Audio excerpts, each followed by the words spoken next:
皆さんこんにちは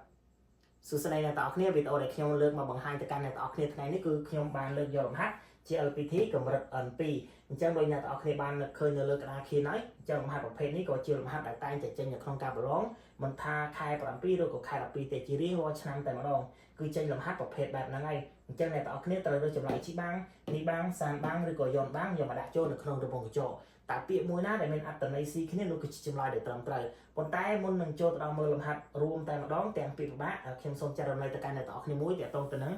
Channel YouTube របស់ខ្ញុំ TikTok IG ហើយនិង Facebook Page របស់ខ្ញុំអ្នកទាំងអស់គ្នាគាត់ទៅឆែកឈ្មោះ Sensei Sophie មកដូច្នេះអ្នកទាំងអស់គ្នាអាចចុច Follow ឬក៏ Subscribe ម្នាក់មួយដើម្បីទទួលបានវីដេអូថ្មីៗចា៎តោះមីណាសានអ្នកទាំងអស់គ្នាអាចមើលបានលំហាត់ទី1គឺគេទៅសេថា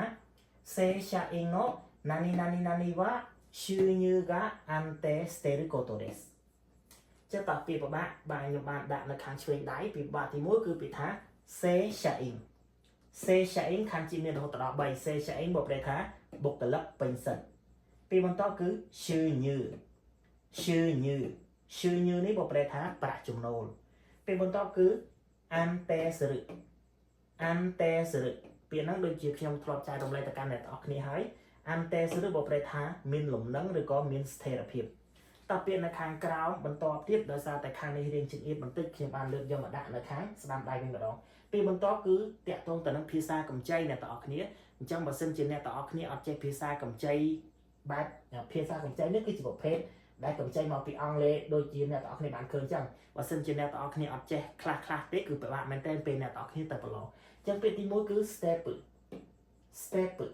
នោះគឺបកប្រែថាជំហានពីបន្តគឺ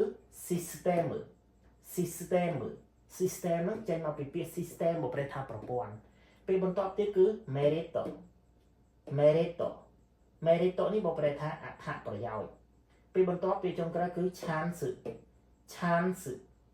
បកប្រែថាឱកាសសុទ្ធតែជាភាសាកម្ចីដែលកម្ចីមកពីអង់គ្លេសអញ្ចឹងអ្នកទាំងអស់គ្នាត្រូវតែព្យាយាមចងចាំពាក្យតែ4នេះផងក្រោយលោពេលទៅប្រឡងអាចនឹងចេញគាត់ថាបានដែរតោះអ្នកទាំងអស់គ្នាអាចចូលមើលទៅដល់លំហាត់យើងតែម្ដងទៅ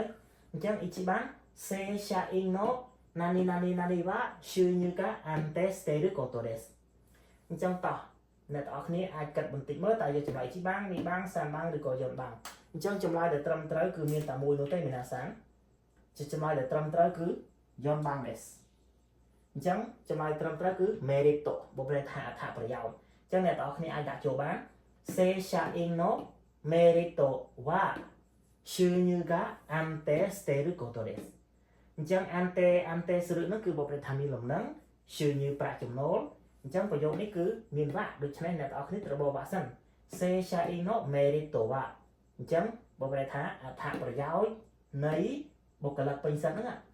shunyu ga ante shiteru koto desu អញ្ចឹងគឺប្រាក់ចំណូលគឺមានតុល្យភាពដូច្នេះហើយចម្លើយត្រឹមត្រូវគឺ yon bang des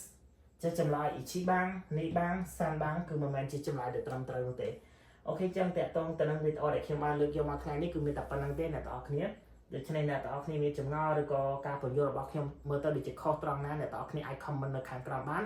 ខ្ញុំនឹងព្យាយាមកែនៅកំហុសឆ្គងរបស់ខ្ញុំដូច្នេះអ្នកទាំងអស់គ្នាជាចុងក្រោយម្ដងទៀតគឺអ្នកទាំងអស់គ្នាអាចចូលទៅ Subscribe YouTube ខ្ញុំម្នាក់មួយផងក៏ដូចជា TikTok IG ឬក៏ Facebook Page របស់ខ្ញុំដែលមានឈ្មោះថា Sensei Sophie ដោយអ្នកទាំងអស់គ្នាបានឃើញនៅលើនេះហើយចុះតោះអរគុណច្រើនសូមជួបគ្នានៅវីដេអូបន្តទៀត